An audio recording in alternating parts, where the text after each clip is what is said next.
Саламатсыздарбы, урматтуу көрүүчүлөр. Менин айылым көрсөтүүсү эфирде. Бул жолкусуна биз Ош облусунун Өзгөн районуна караштуу Ак Кыя айылына келип отурабыз. Негизи Ак Кыя деген айылдар көп райондордо, айыл аймактарда көп кездешет. Бирок биз бүгүнкү Өзгөн районундагы Ак Кыя айылында өзгөчө бир айылдын бир күндүк жашоосун чагылдырып бергенге аракет жасайбыз. Бизден алыстамай жок.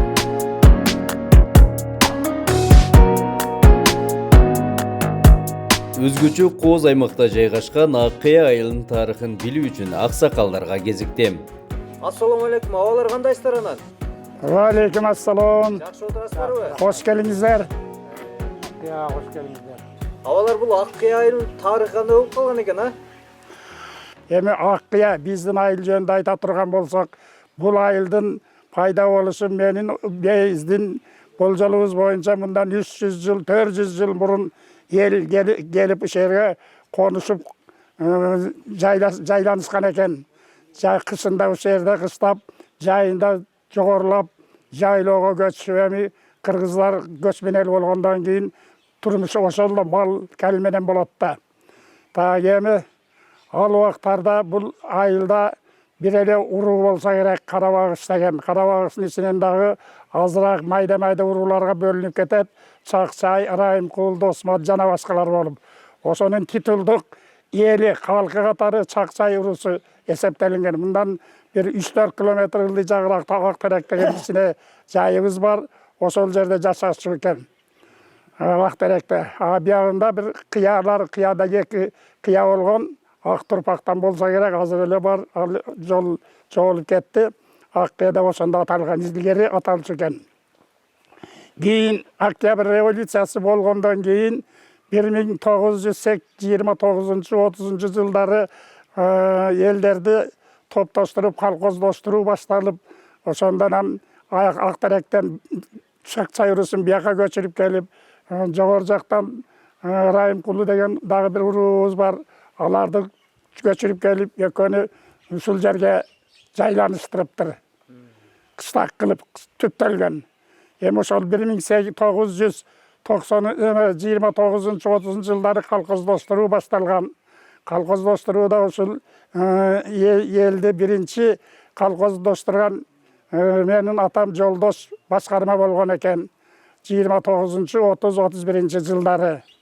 Эми бул айылды айтсак, бир топ белгилүү, эл журтка белгилүү адамдар чыккан. Илгери бул айылдын башчысы катары Кубатбек бий деген болгон, ушул Карабагыш уруусунан чыккан. Илгери эми элдин айтуусуна караганда, аңызга караганда Кокон кандыгы менен да байланышта болуп турган дешет. Эми аны архивтерден издеп тапкандар кийин келечектин муунуна керек, ошолор издеп тапса керек. Илгери мынабы Кыя деп коебуз, ылдый жакта ак чыкчу. Ошону азыр кайра ошол убакта ак чыгып, бүт айылдар акталып, мектептер акталып, ошонун агы менен аппак болуп турчу. Азыр ошону кайра жандандырса, ишке салса дагы жакшы болор эле. Ушул. Андан кийин дагы бир өксүк жол маселеси. Азыр эми жолду куруп атат Азамат. Жайлооңорго чейин асфальттап беребиз деген демилгелери бар. Ошолор ишке ашсын. Ошонун катарында биздин айылга дагы Союз маалында курулган, жасалган асфальт жолдорубуз талкаланып, немеси чыгып кетти. Ошону кайталап, оңдоп куруп берсе, бу дагы элдин көйгөйүнө жакшы болот эле. Эмне бу жерде көптөгөн уруулар жашайт. Көп уруулар. Буягы Жаңгыр дегенден баштаган, буягы жазга чейин. Ошон үчүн эл дагы ынтымак. Бири-бирине кол кабыш кылып турат. Бир эме кылса, экинчиси келип ага жардам берет. Элдин ынтымакчылыгы ушунда. Бир да ашар болгон мезгилде жанагындай иштер болуп атканда барышып, жардам беришип келишет. Анан дагы бу жерде өзү 5 мектеп бар. Ошол мектепте мен өзüm de işledim. Ошол мектепте бардыгы өткөрүлүп атты. Бири-бирине жардам берүү жагы. Birinin emesini ikincisi alıp, işin koldan alıp, жақсы işler болған. Ешқандай жамандық болған жоқ, жалаң жақсылық менен жашадық. Ешқандай деме болған жоқ, бардығыз ушул жерде, ушул айылда жашап атабыз. Азыр деле ынтымакпыз, ешқандай жамандық жоқ. Биз ушу азыркы мына Камчыбек Ташиев менен Садыр Жапаров чоң рахматыбызды айтабыз. Рахмат. Жанагы ыксыз чыгым, аш тойлордо баягы акча чыгымдар боюнча аксакалдар бир иш алып барып атасыздарбы? Абдан туура айттың. Баарыбыз аксакалдар чогулуп, барып мына жакында эле бие союп жүргөн экен. Аны келип туруп, ошол жерден аксакалдар барып, аны бардык нерсеге бөлүп берип беришти. Айтып деп, капачылык болбосун. Азыр ушундай закон. Закондун негизинде иш кылышыбыз керек. Ошол эч кандай сен деп бири-бирин айткан адам жок. Бардыгы сиз биз менен сүйлөшөт. Ушул жагы бар. Ысырапкорчулук дедик, бул бүт республика боюнча азырынча пока басаңдай элек көп жеринде дагы эле баягы 3-түк, пайшамбалык, 40-тык жана башкалар үлпөт той, үйлөнүү тою бир эле бир айылдын өзүндө эмес, Бишкекке чейин барып той өткөрүп келишкендер болуп атат. Канчалаган ысырапкорчулук кетип атат. Жолго канча расход кетет. Ресторандарга канча расход кетет. Ошолорду токтотсок жакшы болот эле. Элдин экономикасы дагы кыя көтөрүлөт болчу. Жаңы үйлөнгөндөрдүн экономикасы, үйлөнүү немеси жакшы болот эле. Эми сөз сөйлөшүү тоонун башында туруп алып, биягы Оштиягы Бишкекке барып той өткөрүү анча деле кажат эмес, туура эмес деп ойлоймун. Казыбек, мен бир кошумча кылып кетейин. Мына Темирбек акам менен Токон акамдын сөздөрүнө кошумча. Ушу мына биздин айыл Кудайга шүгүр, айылыбызда, Аккыя айылыбызда акыркы маалда кыйла өзгөрүш болуп атат. Мына азыр ушу маалда да камчылдыгыбыз эми менин жеке боюм. Ушу мына азыр банябыз жок. Ушуга окшогон нерсе кошулуп салынып калса жакшы болот эле. Мына жаштарга атайы бир ойной турган спортивный площадка, орусча айтканда, ушуларды кылып берсе жакшы болот эле. Себеби ошолор балдарды дагы кечке маал аяк биякка эме жүрбөстөн ошол жерде чогуу болот эле. Баягындай жаман жолдорго жүрбөйт эле. Анан ошо менен эле кошо дагы бир айтып кетейин дегеним, ушу мына бул ушу бизде Аккыя айылында ушундай ата мекендик согушка катышып эме ардактуу орденоносттор бар эле. Ошолордун арасында эми ошолорду жакшылап ошолорго бир жакшы бир эстелик коюп койсо дагы жакшы болот деген бир оюм. Келечектеги муундарга ушулар жакшы болот эле. Себеби согушка катышкан азыр барган сайын уже азыр жок. Эми жок болсо да ошолордун элесин аты жөнүн жаздырып бир жерге коюп койсок жакшы ой болобу деген оюм. Ош облусунун Өзгөн районуна караштуу Аккыя айылында 350-ге жакын кожолук 1800-дүн тегерегинде калк жашайт. Айылда мектеп, бала бакча, ФАП жайгашкан. Эл этели негизинен мал чарбачылыгы жана дыйканчылык менен алектенет. Бизге алгылыктуу эми ошо мектебибиз бүттү, ФАПыбыз бүттү. Анан эми мамлекеттик бюджеттен 53 миллион 800 миң сомдук таза суу бүттү. 11 километр 400 метр болду айылдын ичиндеги магистрал. Кампа 2 кампа. 160 тоннадан 320 тонна. Скважинадан сордуруп алдык. 100 труба менен апарып куят кампага. Немебиз 10-дук мощносту эле мотордук. Андан азыр 220 адам суу менен камсыз болуп атат да. Көйгөй маселе көп эле чечилип калды десек болот эми.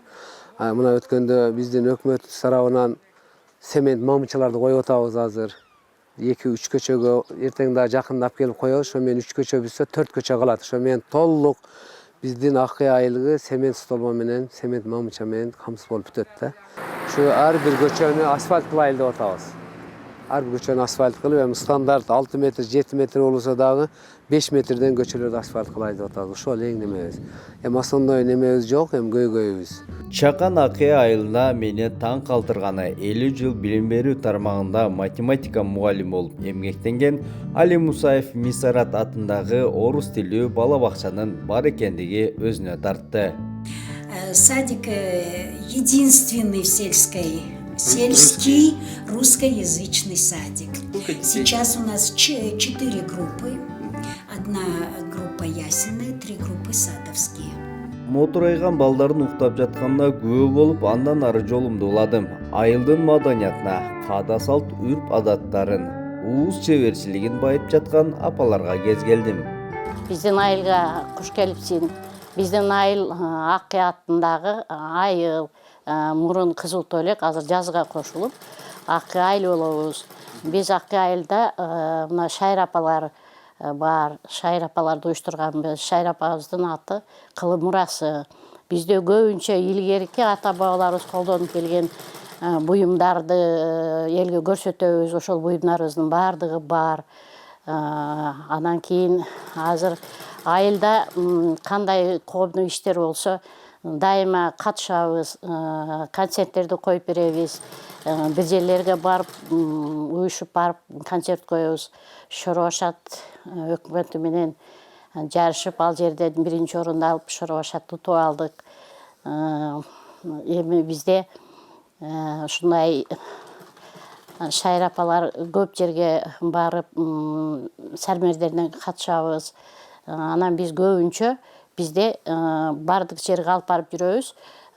Баягы эски буюмдар бизди бардык жерден келгендер ошо эски буюмдарыбыздын бардыгын тартып алат. Иши кылса ийиктен баштап, жүн туткандан баштап, сок билет, жаргылчак бардыгы бар. Баягы илгерки аялдар кандай кийимдерди кийген. Аялдарды бөз көйнөктөрүбүз бар. Бөз көйнөктөрдүн бардыгын илгеркиче кылып, машина менен тикпей, кол менен тигип, ошолорду өзүбүз тигип, өзүбүз кийебиз. Кылы Мурасын алып барганда. Эми азыр бул жерде Шайыр апалардын биз мындай бир жерлерге барып концерт коюп жүргөндөрдү алдык да, биз эки топ менен кошо иштеп кетебиз да. Ошо анан биздин айыл апалардын арасынан мындай уус чеберлерибиз бар. Бул Шербет, ушул Шайыр апалардын арасынан чыгат, ырдайт дагы, анан ушундай чеберчилик дагы кылат. Биздин айылга куш келипсиңер, балдар. Биз ошол илгерки кыргыздын үрп адаттарын колдонуп, ушинтип илгерки ата бабаларыбыз, чоң энелерибиз кураган курактарды унутта калтырбаш үчүн ушундай курактарды курап, кыздарга сеп жасап, айылыбыз менен ырдаганда ырдап, бекер отурбай ырдайбыз, мынтип тигип атканда зерикпей булар ырдашат. Ана мынандай келиндер жардам берип мынандай кол менен тигишет. Төшөктөрүбүз дагы бар эле, эме кылбай калдык да, пакта салып кабышат. Ушундай жакшы айылда бекер отурган кыз келиндер жок. Ушинтип курак менен бош убактыларыбызда ушундай кылып аракет кылабыз. Ушуларды унутта калтырбай. Ар кандай Курактын дагы түрлөрү бар деп калат эле. Кандай түрлөрү бар? Бул каттама курак дейт. Мынаны каттама курак. Азыр көбүнчө эле ушундай курактарга заказ беришет, каттама курак деп. Анан каттама курактын дагы мынаны бериңиз эле, мына деле каттама курак, бирок мунун тигилиши башкача болот да, мынандай болуп. Бул башкача болот, бул мынандай болуп, эки кыл болуп калат. Анан кийин дагы жанагыдай шахмат курактарды, анан клетка курактарды эме кылышат. Бирок ага караганда көбүнчө ушуларга заказ беришет. Элдердин заказ бергенине карап, анан ушундай эме кылабыз, ушундай заказдарды алабыз. Анан мынандай төшөктөрдүн дагы ар кыл эмелерин. Бул дагы каттама курак. Анан наркыны дагы бериңиз эле. Ошолордой. Ошо элдер төшөктү кандай кылып заказ берген болсо, биз ошондой кылып тигебиз да, элдердин эмесине карап. Кыздардын ушу себине кандай кылып тигип бер деген болсо, биз ошондой кылып заказ алып ошондой кылып курайбыз. Курайм да ушундай. Ушундай. Мээнети күч болсо керек. Муну мээнети күч, муну бирден кыркасын, кайра бирден тигесин. Анан эми баягы үйрөнүп калган адамга бул багыдай эмне дейт?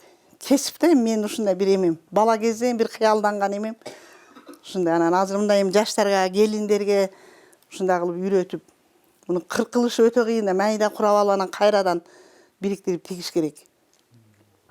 Эми баягы бекер отургандан көрө айылда кыз келиндерге кыйла эрмек болот экен.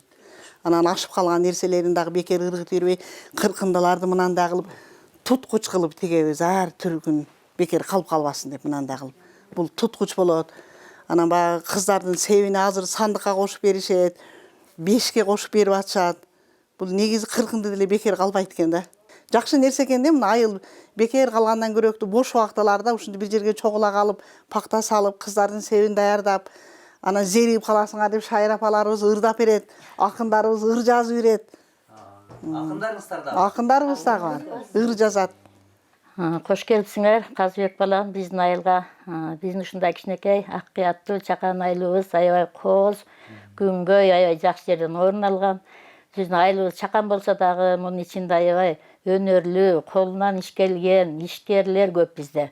Дыйкандар көп, күрүчтөрдү өстүргөн. Айта берсең көп. Анын арасында да мага ошон кичине акындарыбыз бар, шайыр апаларыбыз бар, кичине ырдап коем, анан акыйнектер жазып берем буларга. Акыйнек айтышабыз, ошентип ушулардын арасында жүрөм. Анан көптөн бери чыгынбай жүрдүм эле, быйыл неме мага жемиштүү да жыл болду. Бизде Өзгөн району боюнча акындардын группасы түзүлгөн, Өзгөн кайрыктары деп. Ага мүчө болуп киргенмин. Бир жыгырларым жазып, бир китеп чыгарып койдум. Анан бир чакан болсо да бир китеп чыгарып алдым. Андан кийин Өзгөн кайрыктары бир деген мындай китеп алманахыбыз чыкты. Ага да 10 чактырым кошулду. Ошентип быйыл жакшы болуп атат. Ийгиликтер болуп атат. Анан ошол эми ошондо биздин айылга келип тарткандарга чоң ыраазычылык. Анан ушул эми Аккыям, айылым менин Аккыям деген ырым бар, ошону окуп коеюн. Жашаган жерим түнөгүм, суулары тунук мүрөгүм, жайгашкан жериң жакшына, Аккыям сени сүйөмүн. Ыраазы болуп бактыма, ыйык жеримди жактырам, ыры болуп чачкан калкыма, ырыскым сенди Аккыям. Жайытың кенен адырлуу, тоютуң малга жагымдуу, элдери жашайт ынтымак, жаштары шайыр жалындуу. Далилдеп жерин сүйгөнүн, эгиндин эгет түрлөрүн, бапестеп баккан күрүчү, биренди болду дүйнөнүн. Бапестеп баккан күрүчү, биренди болду дүйнөнүн. Бир эле ырым окудум, ыр деген толтура. Анан азыр китепте кармабай калышты да көбү. Китеп окубайт, бул да маданияттын бир түрү да. Аябай балдарга эми алдыга кесипке күндөй турган ушу китеп. Биз илгери китепти аябай окуйт элек, библиотекадан чыкпайт элек. Азыр келишпейт, ушуларды окутайын деп, китепке кызыктырайын деп аракет кылып атам. Жаштардан чыгарайын деп. Рахмат балам. Эми апалар жалпы бир ырдап бербейсиздерби? Айлар тап коелу. Кара шоро келин жайлоо, эс алууга барганда, достор менен көңүл ачып, оюн күлкү салганда, достор менен көңүл ачып, оюн күлкү салганда, кара шоро коз жайлоо, аба салдың арашам, кел курулар бул жайлоо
буларыңыз армия болуп чыгат экен да. Ошондой. Булар. Канча өрдөгүңүз бар эми? Эми бул жерде жалпысы бир 250 дана да. Быйыл эми биринчи жолу ушинтип көрөлү деп аракет кылып атабыз эми. 2 этап экен, а? 2 этап. 1 айлыгы бар, анан 2 айлыгы бар да. Өзү 3 айда булар эт багытындагы ошо голубой фаворит деген породадагы өрдөктөр да. 3 айда уже даяр болот дешет го. Биз биринчи жолу кылып көрүп атабыз. Анан ошо быйыл биринчи жолу кылып көрүп атабыз. Кандай болот? Чөжөнү күздө санайбыз деген ошол да. Азыр могу эт багытындагыларыңыз дагы 1 айдан кийин даяр болот, а? Ошондору 1 айдан даяр болот. 3 килограммдан өйдө эт берип калат да.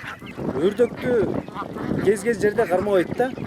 Эмнесине кызыктыңыз эми? Жо бизде бир коңшубуз бар, инибиз бар. Жылдыз деген. Ошол айтып калды. Ушундай Ошто бир Гүлжан деген эжеке бар, кыйын. Ушундай өрдөктөрдү, андай порода үндүктөрдү ошо инкубациядан чыгарып сатат да. Анан көрбөйсүзбү деген ошо быйыл жасап көрүп атабыз. Мен оюмча кылса болгудай жакшы нерсе. Бул кичинесинен бери багасыздар да. Ооба. Жана ысыкка, суукка чыдамдуулугу кандай экен? Эми сууктугу көрө элекпиз, негизи чыдамдуулугу жакшы, өлүмү аз болот экен бул өрдөктүн. Үндүккө салыштырмалуу. Анан эми бул көбүнчө эле сууда жүрө бербейт, в основном курукта жүрөт да, ошондуктан эти дагы мындай жагымдуу, бир жагынан диетический, экинчи жагынан баягыдай сиңимдүү эт болот экен да, жеңил. Демек бул породасы эт багытындагы курукту сүйүүчү өрдөк экен да. Ушундай. Азыр эми ушул 250дөн канча киреше табам деп ойлоп атасыз? Канча чыгым кетирдиңиз? Чыгымы булардыкы ар бир өрдөк мындайча айтканда күнүнө жемин алганда бир 2 сомдон айланып калат да. 3 ай баккан болсоң 180 сом, 200 сом деп коет. Өзүнүн сатып алган баасы 150 сом. 350 сомго өзүнүн эмеси болуп, себестоимость чыгып калат да. Анан эми 1000 сомдон сатабыз деген ойдобуз. Бирөөсүн, бирөөсүн. Ошондо буюрса тең пайдага чыгат экенсиздер. Ооба, тең пайда болуп калгыда. Ошондой үмүттөбүз эми. Анан эми убакыт көрсөтөт. Алда кандай пландар болуп атат сизде? Ушуларды көбөйтүш керек, элге дагы жеткизиш керек. Бул негизи ошол биз эми кыргыздар кой, мал, жылкы кармап үйрөнгөнбүз. Ага салыштырмалуу булар качпайт, жоголбойт. Ошол жагынан жеңил, үй ичинде, короңдо, көзүңдүн алдында. Анан ошо айтпайм, элге дагы азыр көп мындай диетический эт жеп калышты го. Эти дагы диетический, ошо жагымдуу да адамдарга. Ошондуктан муну көбөйтүш керек. Жакшы, Бали, азаматсыз. Рахмат. Азыр Урмат аганын могу өрдөктөрүн көрүп аябагандай таң калып атам. Бул жактан короодон кое бергенде жаначы армия болуп чыгышты. Жанагы тамак ашты жегенге дагы булар мындай бир ылгабай, тандабай жакшы жеткен, а? Аппетиттүү, ооба. Аппетиттүү. Сонун мен ойлойм, ушул айыл жеринде мындай адырдын борлорунда бош жерлер аябагандай көп да. Мына ушул жерлерге ушундай чакан фермерлерге жерлерди бөлүп берсе, мына ушундай фермерчилик менен алектенсе, ушу элдин ушу азык түлүгүнө, тамак ашына бир таза эттерди дайындап бересиздер, Буюрса, Кудай буйрса. Бали, ишиңизге ийгилик. Рахмат. Сон. Жакшы.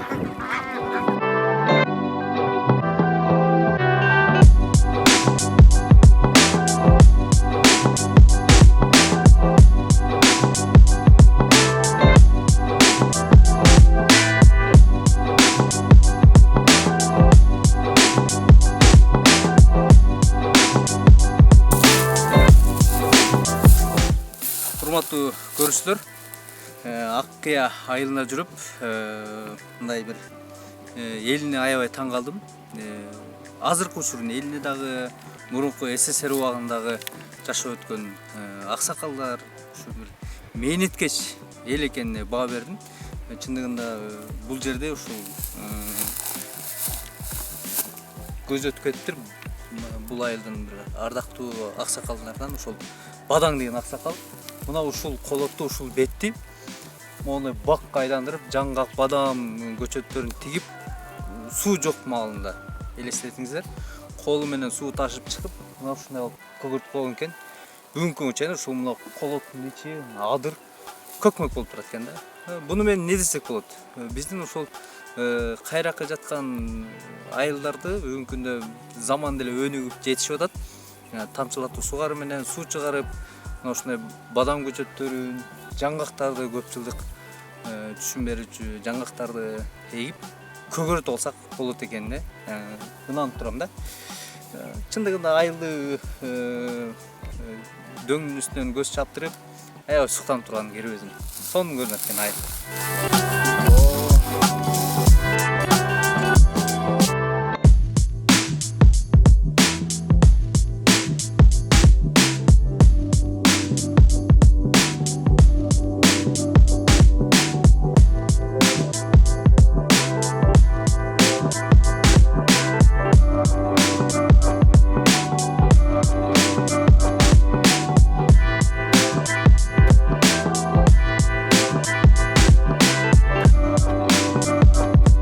Акбарат аба, бул шалы буюрса күрүч болот. Кайсы сорт эгилген бул жерде? Бул жерде Муса эки, Мусанын агын кызылын эгетелек, анан аз өзгөнүчө эгип калдык көп жылдан бери. Анан муну эми башынан айтсам, биринчи айдатабыз. Андан мала суу коебуз, анан малалайбыз, анан көчөт таштайбыз. Бир 5 сотик жерге, 10 сотик жерге ар ким өзүнө жараша таштайт да. Таштап анан аны жулдурабыз кийин көчөт тайганда 1 айда. Жулдуруп анан кол менен сайдырабыз муну. Ар бир адамды 3000ден алып келебиз талана. Анан эккенден кийин азот беребиз. Азоттон анан гербицид чачабыз.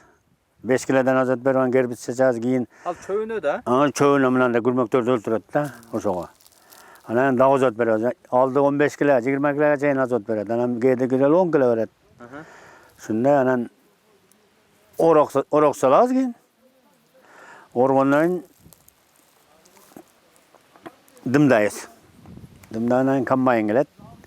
Комбайн жейт. Анан ошо боюнча биз актатпайбыз, ошо боюнча сатабыз. Эмнеге сиздердин айылыңыздарда ошондой? Ошондой, негизи ошондой. Сен бизде ошондой да, билбейм. Бизде эч ким актатпайт. 1-2 жолу актатып Москвага баламга каттайт, ошо менен берип жүрдүк анан азыр эч ким каттабайт, неме? Шалы боюнча эле сатып. Шалы боюнча былтыр 160тан 165тен саттык. Эми быйыл кандай болот билбейм. Билем пешене да. Бул сиздердин күрүчү билинбегени менен эң алдын. Ооба, эң алдын күрүчтейт, анан биздики базарга ham чыкпайт да, негеде чайкана алып кетет окшойт. Ошондой эле жок болуп кетет биздики. Анан жеп атсак сурайбыз да биз ашыгын. Бу каердин күрүчү калинники дейт да. Анан биз чыгында көрбөйбүз, өзбек алып кетет, өзбектер. Кайра Акыянын күрүчү деп алат, сатып берет да, бизге бирок айтпайт да, кимге саткан деле айтпайт алар. Ошондой. Анан какырдыгынан күчтүү деп айтышат. Какырдыгы деле күчтүү болот бирок. Базарда какырдыгы деп турат, анан акыя деген жок да негизи. Канча аянтта бар эми күрүч азыр айылыңыздар боюнча? Айылыбыз боюнча бир 40тан ашык болсо керек, бир 50 гектар болсо керек. 50 Болуш керек. Сиз өзүңүздөчү? Менде 1 гектар 80 сотик бар. Менен 1 гектардан кээде 10 тонна алып каласың, 8 тонна алат ар кандай да. 7 тонна алабыз. 7 тоннадан кам албайт азыр 1 гектардан. Күрүчү ал же шал? Жок, шалы боюнча. Күрүч алсаң 3,5 тонна чыга ошондо 1 гектардан. Күрүчтүнө мындай да шалынын теңи күрүч болот. 50%. 1 тонна шал алсаң 500 кило күрүч түшөт болду. Аба кирешеси кандай болуп атат анан? Киреше жакшы эле. Эми расход кылабыз, кайра алабыз. 300 миң, 400 миң кетирет, көргөлөр 600 миң кетирет. Кайра күздө сатканда өзүнө миллион алып калат да. Ар кандай. 1 гектардан. Ошондой болуп калат. Аба ушул айылдан атайын бир заводко окшотуп, күрүчтү актатып, өзүнчө бир бренд кылып, бир экспорттогонго алып чыкса болобу? Болот да. Анан жазда бир айыл башчайт деле курабыз да, ошондон дайын чыкпа да. Бир жерди көрсөтүп, курабыз деген бирөөнү чайлап ошого. Ошол жерден ак жуаз неме болот? Биринчи сушилка саласың, а? Сушилкадан куруп аткандан ак жуаз болуп, анан ак жуаздан сен айткандай Алак турпактыгында буну деле чыгарса болот негизи. Биз сатып беребиз, кутулабыз. Дыйкандарга деңиз. Ооба. Эми нәсүнчө болот, быйыл анча боло болбой, эми Кудай билет канча болот. Былтыр бир көтөрүлдү. Мурдагы жылы 100дөн саттык, былтыр 165ден саттык. 65 сом өзүнчө эле келди да бул былтыр. Буюрса кырманыңыздардын баазын күтүп турат экенсиздер да. Турабыз эми. Оргондор Апчыготадан алып чыкты бир бала. Ошол билинет биринчи. Ошол ачат жылдары. Биринчи оргондор бааны ачат болду. Акбарал эле эмне дейсиз эми? Кырманыңыздар толсун. Майли рахмат, силерге дагы рахмат. Куш келиңиздер элдер. Шалыңыздар жакшы, баягы өзүңүздөр ойлогон пулга сатып алыңыздар. Майли рахмат силерге дагы. Куш келиңиздер, келип кетип турула анчамча. Жакшы болуп тур, көрүнүп турат. Түзүк болот. Быйыл жакшы эле. Былтыр деле ушундай эле болгон. Бар болуң, сага.